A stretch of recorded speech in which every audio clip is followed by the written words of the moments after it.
Very good Thursday evening to you, and thanks for joining us tonight on Unscripted at 6:30.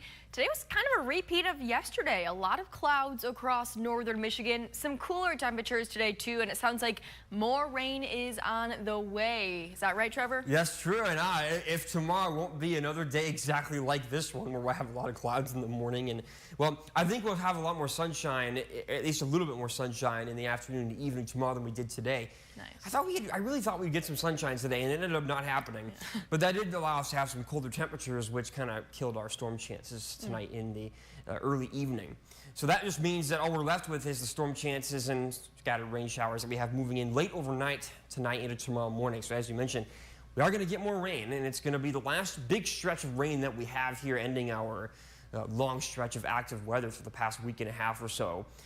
Going into the weekend, we're going to be dry, maybe a few isolated showers, and some warming temperatures again. It's going to feel like summer by the end of the weekend, with temperatures in the high 70s, 80s, and maybe even some low 90s. If you got active plans, make sure to put the weather forecast. We'll be back for that just a few minutes. Yes, we'll check back in with meteorologist Trevor Robideau in about 12-ish or so minutes. Well, let's start off with our top story tonight. In Michigan last year, there were more than 3,900 car crashes involving either a pedestrian or a cyclist. 185 Michigan residents died as a result. Now, two lawmakers in Michigan say that that is not acceptable and that more needs to be done. They have proposed legislation in Lansing that would up the penalties for those who hurt or kill some of the state's most vulnerable roadway users. Here is Mark Gillette with that story. Yeah, it's super busy. This is our busiest time of year. At Brick Wheels in Traverse City, these days the folks don't stop coming in and the bikes don't stop going out. This is go time for us. Local riders and visitors looking to rent and roll on our very crowded roads. We make sure with our rental bikes and with the bikes we sell that people are very aware when they go on roads that they need to make sure that they're as visible as possible, that they're following all traffic rules, riding with lights, riding with high visibility clothes. Andy, a seasoned cyclist, knows the joys of riding and the risks. I probably have 200,000 miles on the roads, and it gets scary out there. Last year, according to the state police, there were 1,773 bicycle-involved car crashes, 29 of them being fatal. The number of crashes involving vulnerable roadway users, such as bicyclists and pedestrians, increased by at least 10%, according to Michigan State Police statistics. And that didn't sit well with State Senator Thomas Albert, so he partnered across the aisle with Senator Sean McCann to write these bills. I would like to thank the senator from the 19th District for his willingness to work together on this bipartisan proposal to help improve the safety of those at greatest risk on our roadways in Michigan. The bills stiffen the penalties for those who injure or kill not just bike riders, but anyone considered a vulnerable roadway user, including law enforcement, bicyclists, pedestrians, and people just pulled over to try to change a tire. This legislation would establish misdemeanor and felony charges for causing injury or death of an authorized so-called roadway user. Serious injury can lead to a felony charge with a penalty of up to 5 years, while causing death can result in a maximum penalty of 10 years. I think, you put some penalties behind it, and with that awareness, people are more likely to be respectful out there. This creates penalties after a crash takes place. But those who wrote it and those who ride say prevention is really the goal. No single vote or single piece of legislation is going to magically make our roads perfectly safe. It will take a concerted effort from everyone to follow and enforce all of our traffic laws, including distracted driving and other laws. Because staying safe with extra cars and extra bikes out on the road right now requires effort from both those behind the wheel and those pushing the pedals. Nobody wants to get in an accident. Nobody wants to hit a cyclist.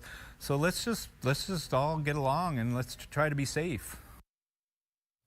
That was Mark Gillette reporting. And again, as of this week, the bills have made their way through the Senate. They're headed to the State House for their consideration, where similar bills have also been introduced. We will keep you updated on that story. Well, looking ahead to an event happening this weekend on Friday, a PFAS Solutions and Resource Fair will be held to address any questions and concerns related to PFAS in the Cadillac community. It'll be organized by Cadillac Advocates for Clean Water and Great Lakes PFAS Action Network. Now let's turn things over to our guest, Mary, with the Cadillac Advocates for Clean Water, joining us once again here on Unscripted. Hi, Mary. Thanks so much for being here. Hey, thanks for having me. Of course. So tell us a little more about this fair. If someone does want to go on Friday, what can they expect? What will they see? What will they learn? So tomorrow from 10 a.m. to 2 p.m., we do have our PFAS Resource Fair connected right to the Cadillac Farmers Market. So around the city park that has our big fountain that we all know and love, you will see a variety of different booths, all solution-based booths. Filtration companies, labs, remediation companies. The health department will be there. Eagle will be there. The city of Cadillac, Herring Township, everyone from Geosyntec to Cyclopure, Culligan, and Rainsoft. Everyone that you would want to ask questions to will all be in one place around our city fountain. And we'll have the street closed. You'll see the lobster food truck, Nom Nom Hibachi truck, Betty's Brats, Cupcake Mafia truck will be there. And we'll also have live music as well as a water blessing at 10 a.m. Wow. So it's not just learning and getting resources and information about PFAS. It's also going to be some fun events happening as well. Yeah, so much fun that we are bringing you henna, face painting from several different people.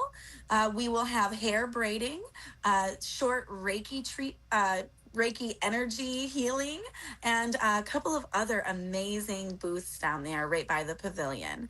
So you'll get to learn, eat a snack, and then go dance and get some face painting and have fun all in the same event. Sounds perfect for everyone in the family too. So if maybe mom and dad have a couple questions, brother and sister can run off and get a cool henna tattoo or get some food or something like that. So why is it important that you bring all of these different resources together under one, not roof because it's going to be outside, but one area?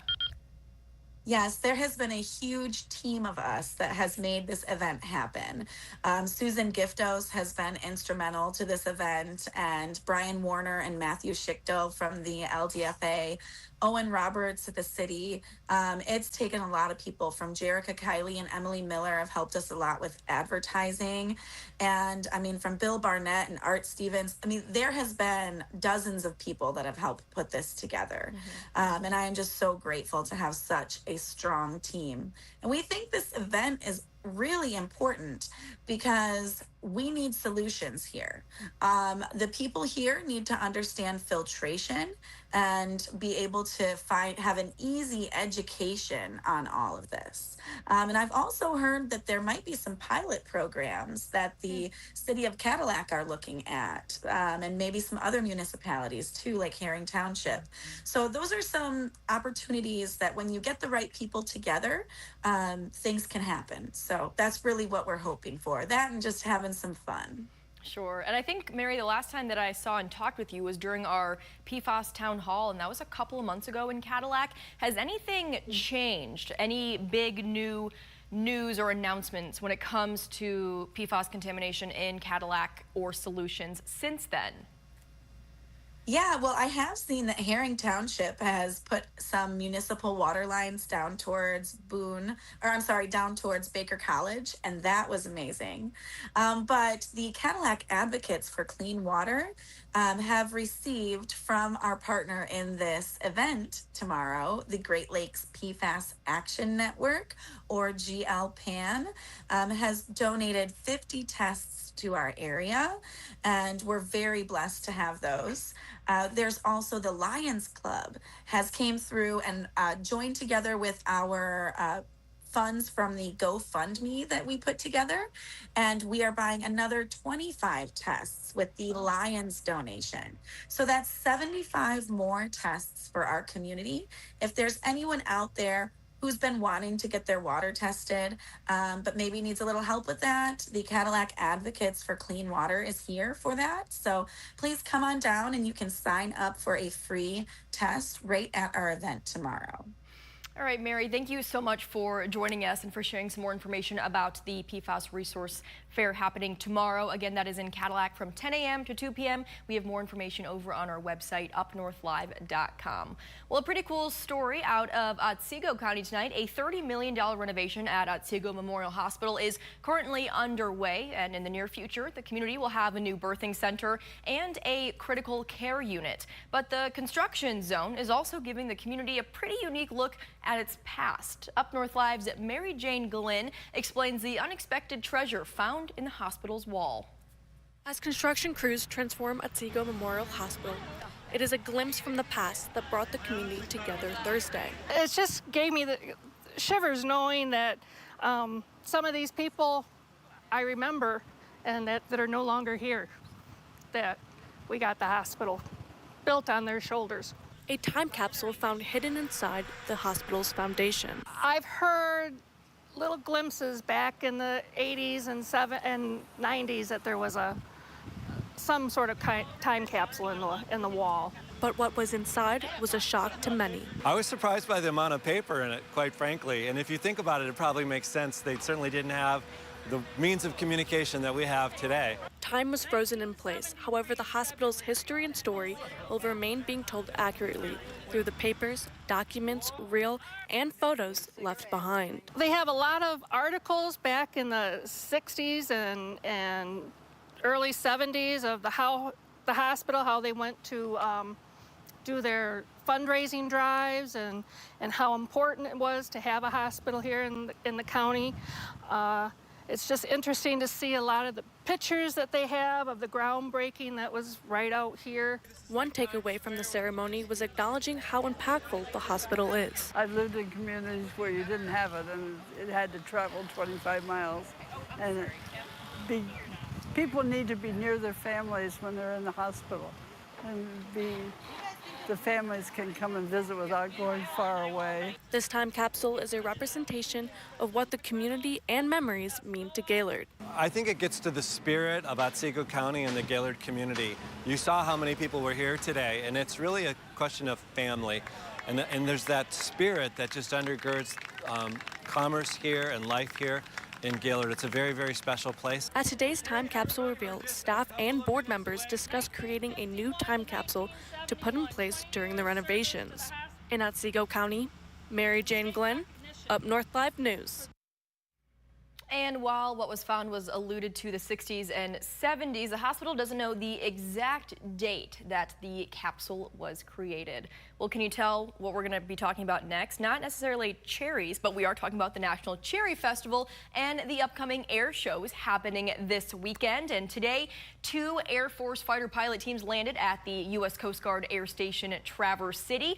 In between planes landing from Boston and Chicago came the F-22 Raptor demo team. The team is based in Virginia, and the pilots say that they are very excited to be in Traverse City for the first time, and they're expecting a pretty big crowd tomorrow. We brought flares with us, so we'll be shooting some fireworks out of the side of the jet as well. And really what we're demonstrating is not just the capability of this jet, but again, we're demonstrating the capability of all of the maintainers that we bring with and the team to be able to generate the sortie that we're going to for you all. And the F-22 team will also be joined in the sky by the F-35B Lightning demo team. Make sure you head over to our website, UpNorthLive.com, for a full list of all the Cherry Festival events and times for the air show, all of that fun stuff. You can also head over to our website, UpNorthLive.com, to vote on our question of the day, or you can just pull out your phone right now and scan this QR code that will take you to the same place. Our question today is, do you plan on attending the National Cherry Festival air shows? Or maybe just one of the air shows. You don't have to go to both of them. There are one on Saturday and one on Sunday. We have 237 votes. It looks like as of right now, only 26% are saying yes, but we do have to keep in mind that, we cover 24 different counties, so I'm sure not a lot of people outside of Grand Traverse County will be able to make the trip to Traverse City to attend the air shows. But we will continue to keep an eye on those live results and also look at our Facebook page for any comments. At last check, it looks like we have about 45 comments on our Facebook page, so we'll read some of those at the end of the show. But right now we are going to take a quick break. We'll check back in with meteorologist Trevor Robideau. He'll have much more on the upcoming rain that we could see in just a few minutes. I'm Jada Johnson from Big Boys TV, and the Fish and Game Report is sponsored by Johnson's Propane.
Welcome back, everyone. It was kind of a weird temperature day across northern Michigan. While some of us stayed in the 50s and 60s, others saw more 70s and 80s, but it looks like most of us did see some clouds today. And like we mentioned earlier, some rain is on the way for some of us. For more, let's turn things over to Trevor. Yeah, we've got a round of showers and storms that are going to move through the region tonight. And in similar impact areas yesterday and last night into this morning, we saw lots of rain, particularly in the Straits, and especially the eastern upper.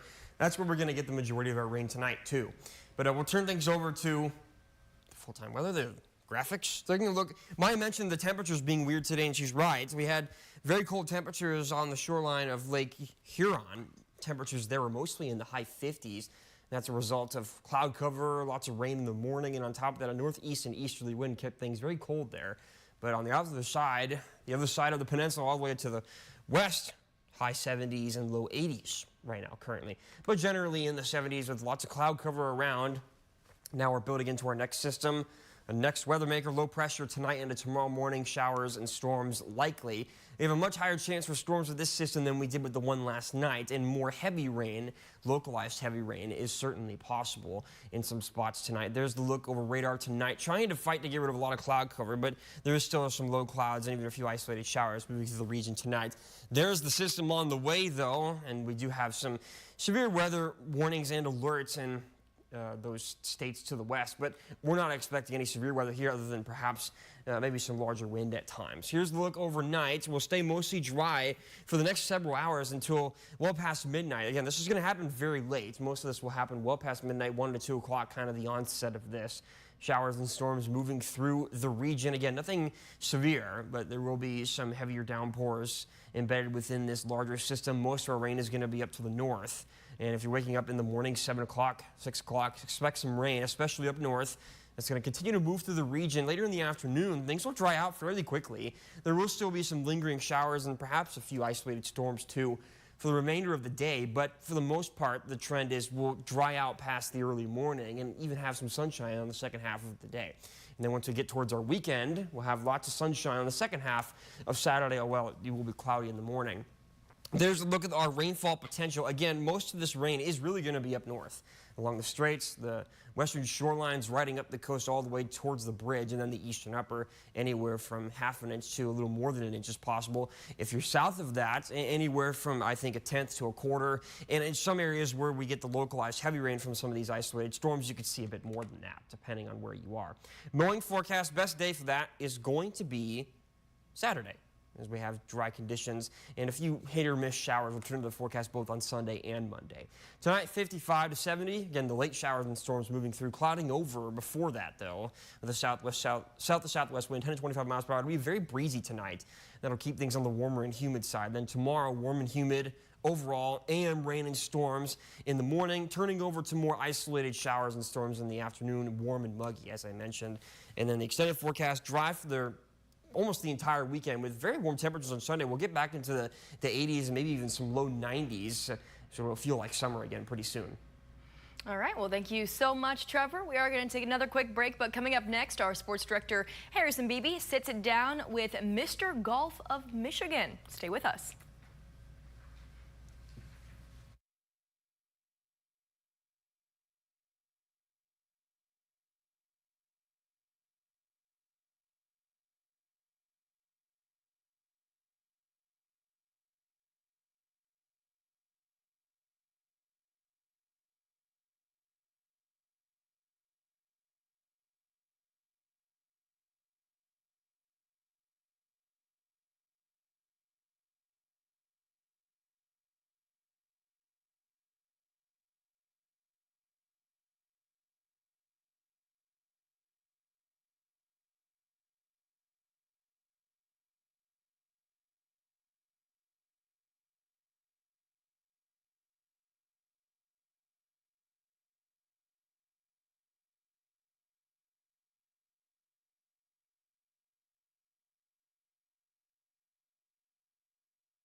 Sports director Harrison Beebe catches up with a pretty accomplished golfer from Glen Lake in this week's Jimmy John's Sports Corner. Check it out. The following segment is sponsored by Jimmy John's of Traverse City. Just picked up the award yesterday, the Mr. Golf honor from the Michigan Scholastic Golf Coaches Association. Wow, you have it memorized. Yep. You must be a sir. golfer. You got the title for all 4 divisions. You averaged under par for the year, which is pretty incredible. You feel the honor and privilege of holding something like this, knowing all the legendary golfers who've had it the past 38 years? Yeah, it's a super cool award to win just because of that. Looking at some of the names, my dad and I earlier this morning, a lot of big names, so it's fun to be a part of that. Yeah, your dad was a pretty accomplished golfer. Does he have a trophy this big? I don't know. That's a good question. I'll have to ask him. We'll have to check with him. Yeah, for sure. You've been knocking on the door. You were top 10 every year, and you were runner-up last year for the state championship. So what made this year the time for all the stars to align? Yeah, I mean, just kind of felt good going into the week, and fortunately, my preparation was able to all come together, and I was able to get the job done. Tell us how the Air Force Academy worked out for you. They came out and watched me last year at States, actually, and I met the coach and everything, and then I went out for a visit, and that was the place I wanted to be. The job opportunities and the brotherhood when I went out there that I was able to see was just something that I couldn't pass up on. July 6th is when I leave, and then the 10th is when in-processing day is. So. And you'll be out there through into the school year? Yep, through into the school year. Got basic training, and then wow, so not a lot of a summer vacation for you. Yeah, no, bearing down right now, so got the 4th, luckily. All right, stick around. We'll check in with our live results for our question of the day and read a few of your comments straight ahead.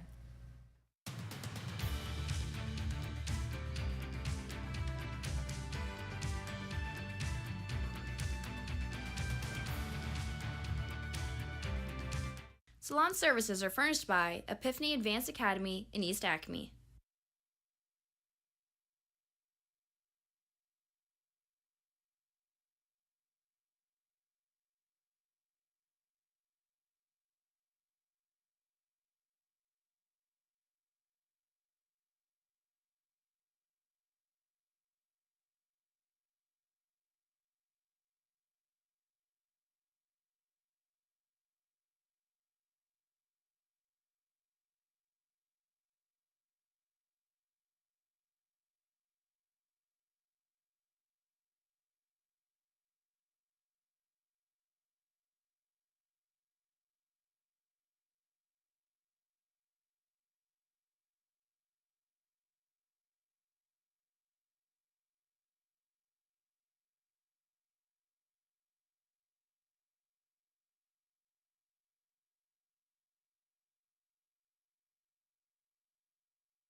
The National Cherry Festival kicks off this weekend in Traverse City. So our question today is, do you plan on attending the National Cherry Festival air shows?